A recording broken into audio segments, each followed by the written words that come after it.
Hi there, this is Liz. I just want to show you how to make this background. I don't know if you can see it or not, but you see the background that's on here, and I'm going to show you how to make this card. One of the things that I tried first was I took a piece of watercolor paper and I did the background on the watercolor paper. Now, then I sprayed it with water, which kind of blended these colors. These are Distress inks. So then, and I'm going to show you that you get a 2-for-1 on this card. So it's kind of nice because you can get two backgrounds in one. This one, as you can see, is better because I did this on 80-pound Solar White Neenah cardstock, and you can actually see the detail. Okay, so how I got this was, it's really a very simple process. I have an ironing pad here, a piece of white, just plain old typing paper or printer paper, thin. Then I have 2 pieces of 80-pound Solar White cardstock. And so there's 1, 2. These are cut to 4 1/4 by 5 1/2, and for the card I cut them down a little. And I have a piece of wax paper, plain old ordinary wax paper. Now this is waxy on both sides, okay? And when I did the pink ones, I crumpled it about 4 times. To get this one, and maybe you can see the difference, is, do you see how this one has larger areas of white, okay, where it resisted the ink? Okay, so what I did with that was, all I did was take the wax paper and you crumple it up into a small ball, and then you open it up flat,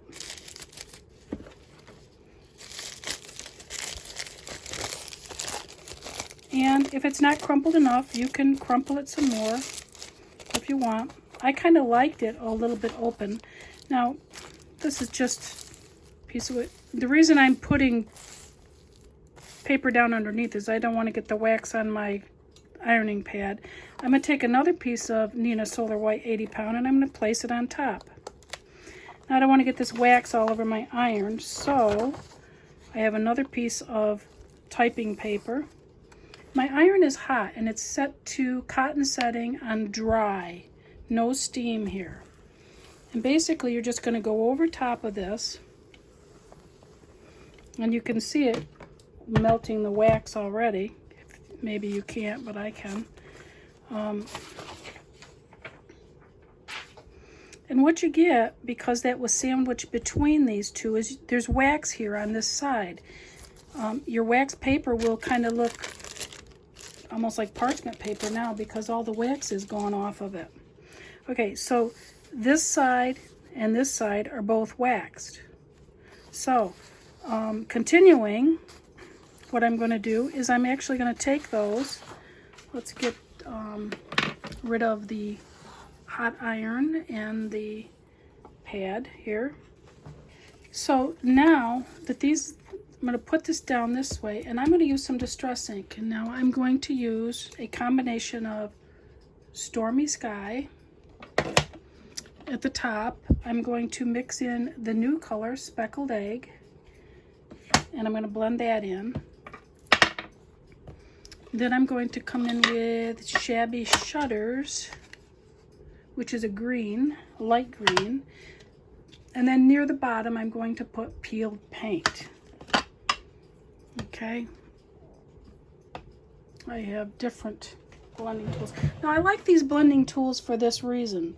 The reason I'm using these rather than brushes and things like that and really fine ones is because I don't really want to get into the creases.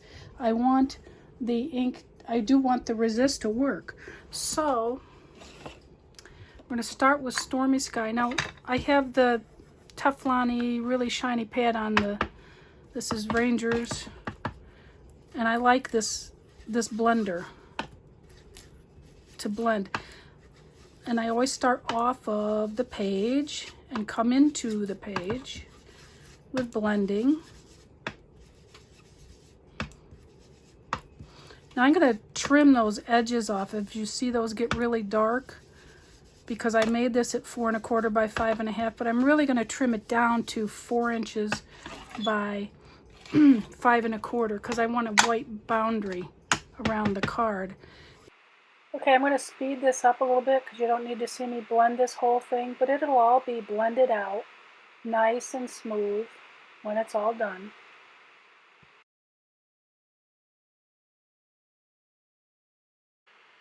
And there's the blended piece, all nice. You can see the detail in it right there.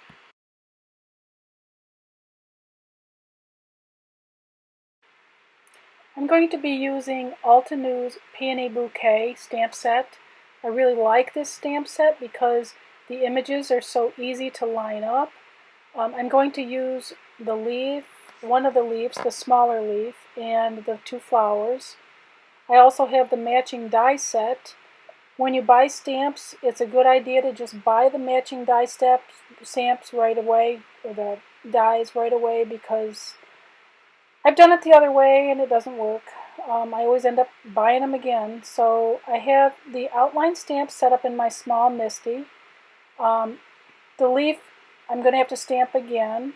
So I'm going to put some 80-pound Solar White cardstock in there. This is Neenah Solar White. And I'm going to stamp with VersaFine Black Onyx ink just to get the outlines down.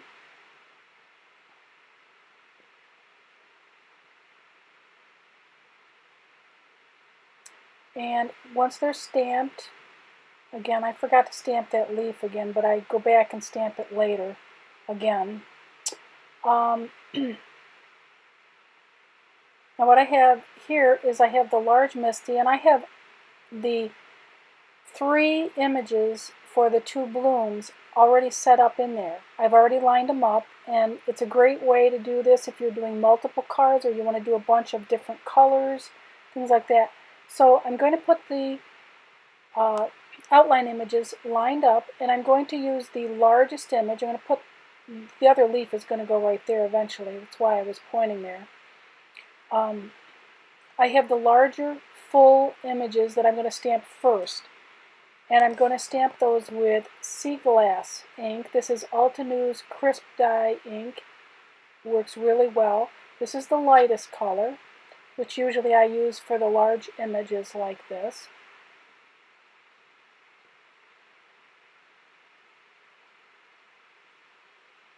This fills in the background of those blooms beautifully.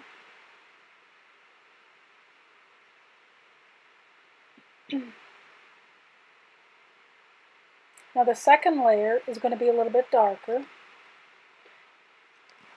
So I'm going to turn the cardstock because I have the second layer on the other side, and I'm going to use Ocean Waves for this color. So I'm going to have to turn the cardstock over and set it on the other side of the MISTI door, where those images are already lined up.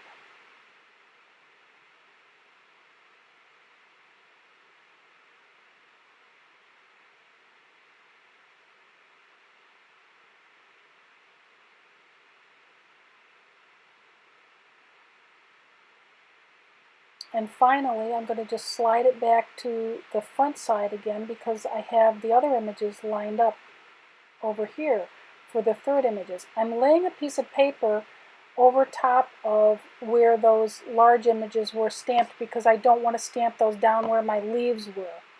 So I'm using Desert Night Crisp Dye ink, another Altenews ink. These colors work just beautifully together, and you can buy them in a set of 4 or individually. So there's the dark Desert Night. It just brings life to that flower. And there's the bloom. Now I have to put the greens in. Well, the greens line up really easily. So for the greens, I basically just used acrylic blocks. I just set it in my MISTI because I like the foam pad underneath it. It just makes photopolymer stamps stamp better.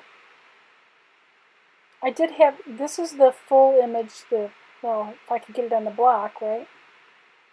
That's the full image of the leaf. And I'm going to stamp that in Bamboo Crisp Dye ink, which is from Altenew also. There's two, besides the outline, there's two. There's a solid and then there's the detail that you can put shading in with this leaf. So I'm going to do the bamboo first with the solid image. And then I'm going to do parrot on top of that. I think I'm looking for something here. I had to do a voiceover because my husband decided to go shopping and came and told me in the middle of the video. So I have a very tough time with voiceovers. And I'm trying to make this a shorter video, but it doesn't seem to work very well. I forgot to stamp the outlines of the of that other leaf, so that's what I'm doing right now, because I need two of them on this card.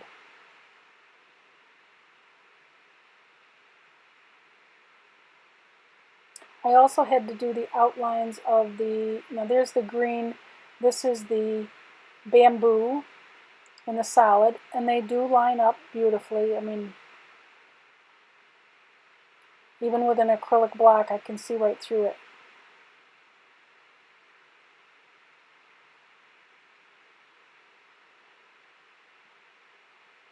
So both of those with bamboo.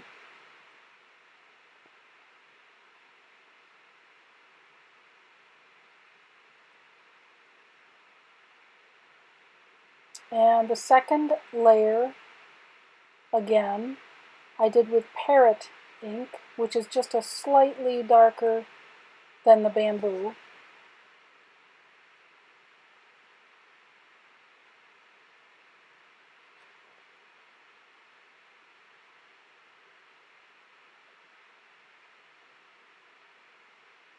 And this is the second shaded layer.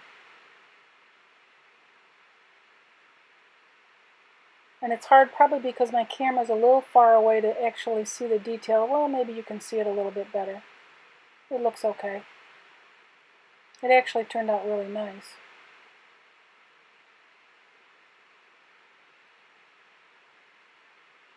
Now for these little leaves, I really wanted those in a darker color, so I actually used the Altenew's olive, or not olive, moss. I used moss this time.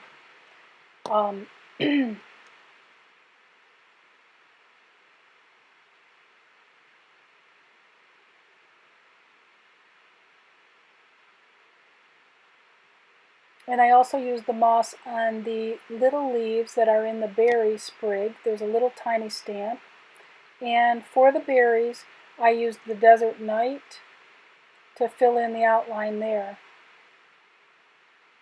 And the berries line up pretty nice because you can see the little twigs that stick out for the berries.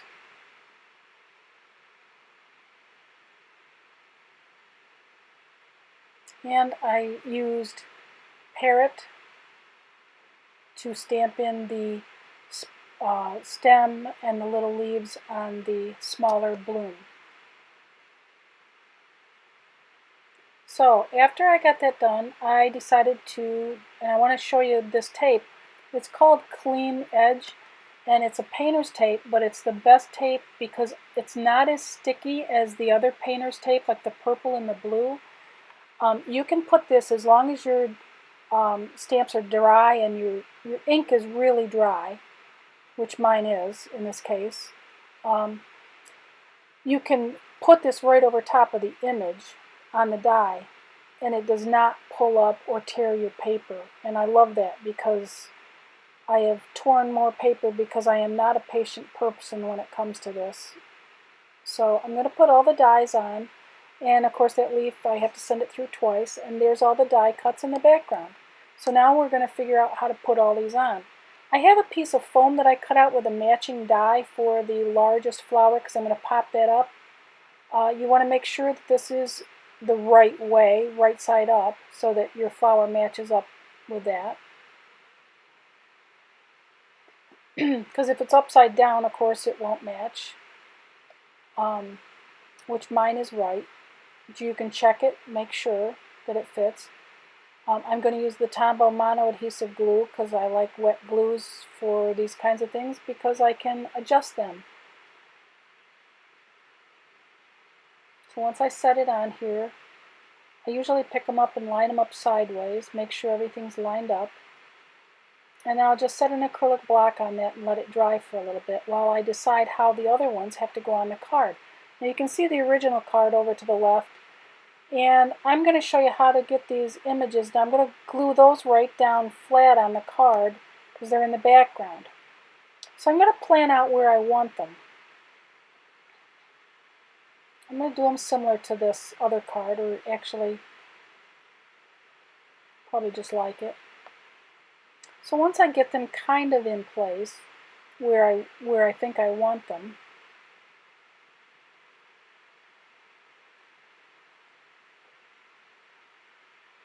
okay, I might have to move them around a little bit, but I need to know where that large flower is going to be. So I'm going to set that on there. Now one of the things I like to do is I have this little tool called, any kind of thing, this is one of those jewel pickers, I think is what it's called. So I'm just basically going to just lightly hold down the top flower, and then I'm just going to adjust where I want those, because the end of this is a little sticky, so it will pull them out without disturbing the flower that's on top. So I can move those where I want to while the flower is there.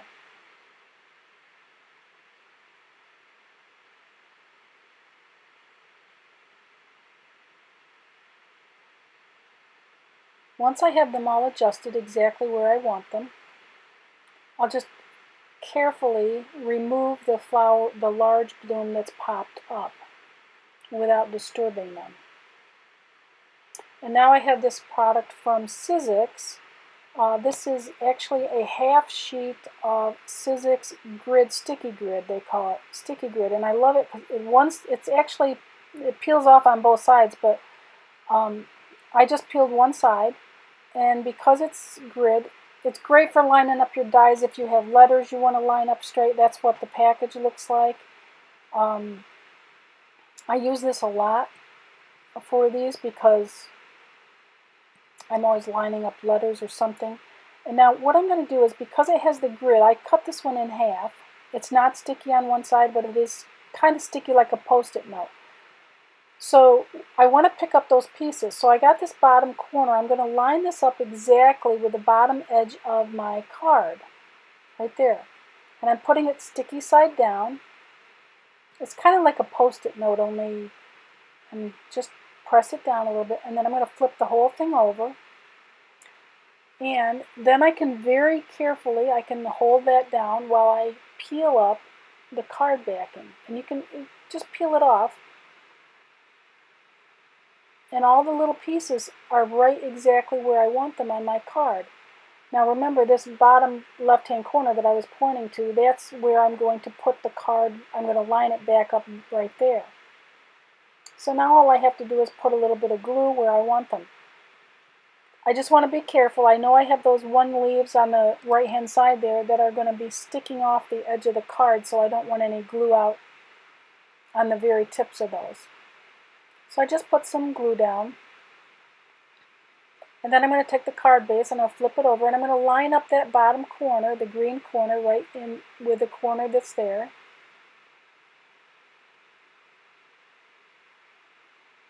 Pressing it down.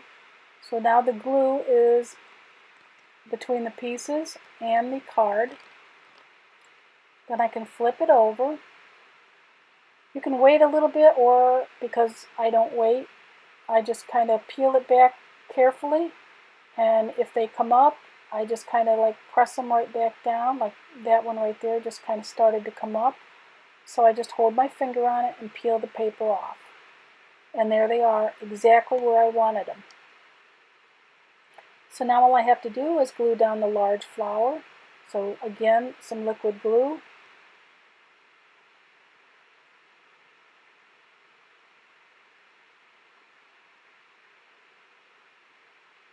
So I can place that right where I want it.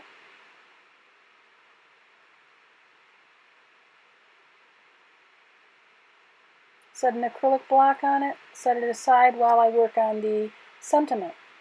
Now I'm going to use this one from Best Sentiments. This is a little tiny set. It's only got 4 sentiments in it. They're kind of like labels, like the Label Love stamp set, but there's only 4 of them in here. And I'm going to use the thank you on this one because the other one said miss you, and I wanted a thank you. It's a little bit smaller, so I'm probably going to put it in a different spot. The best way to use these types of labels is to set them down upside down and then let them just sit there and set your acrylic block on them. This way they're not all wonky and crooked, and that works out well. I'm going to use VersaFine Black Onyx again, and I have a piece of white cardstock, just a little scrap of white.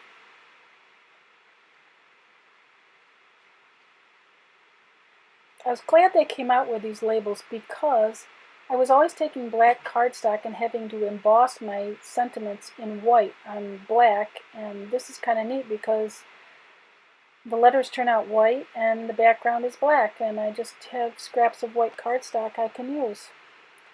So I'm going to ink that stamp up in a minute.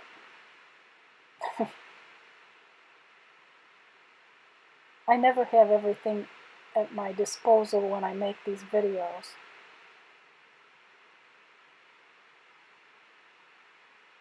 And I'm sorry this video is so long, but I wanted to do the background and the stamping. So I'm going to trim these off with scissors, and that's very easy to do because you got the edge right there, so just trim it off.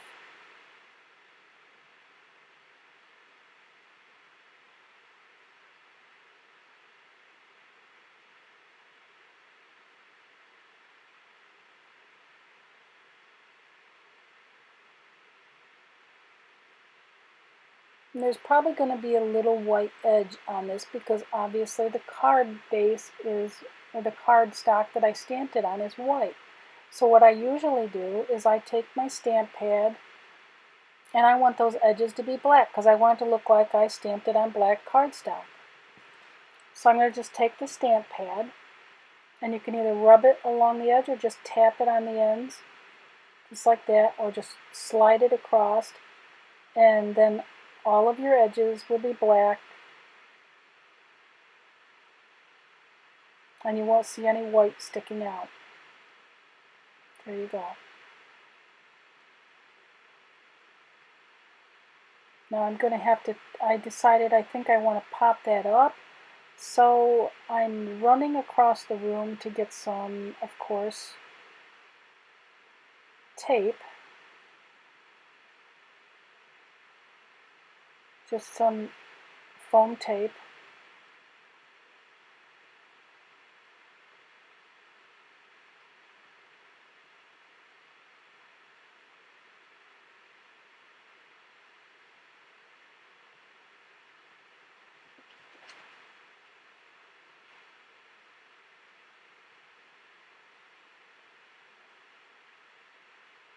So I decided to place this one up a little bit higher.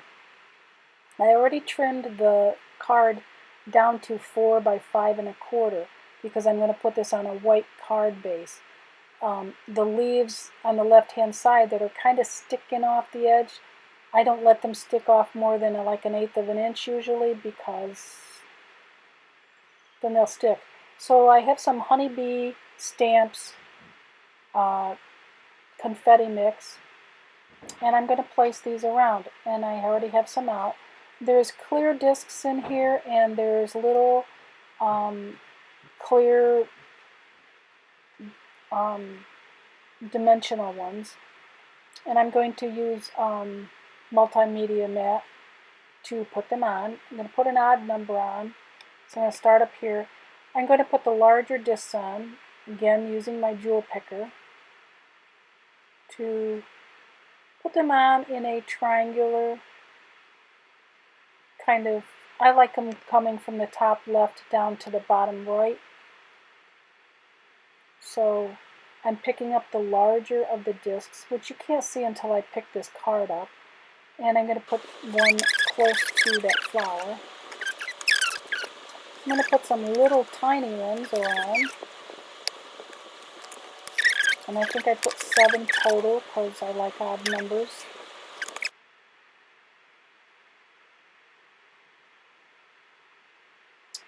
Now the card is finished except for the card base, which is 8.5 by 5.5, and I'm going to fold it in half and crease it with my bone folder.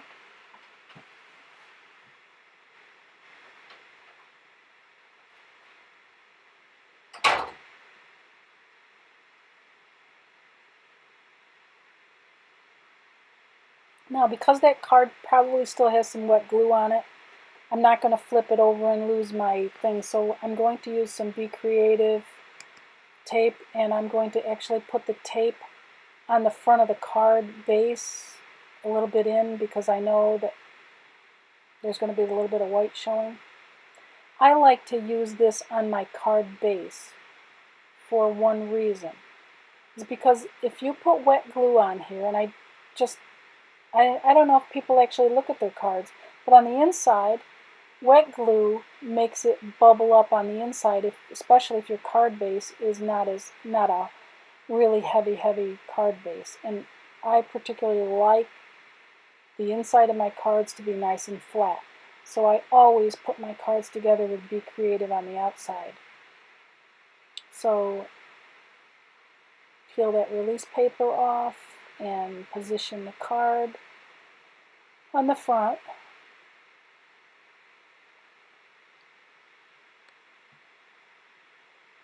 Centered, and because those leaves will only stick out a little bit, it will fit in an envelope perfectly.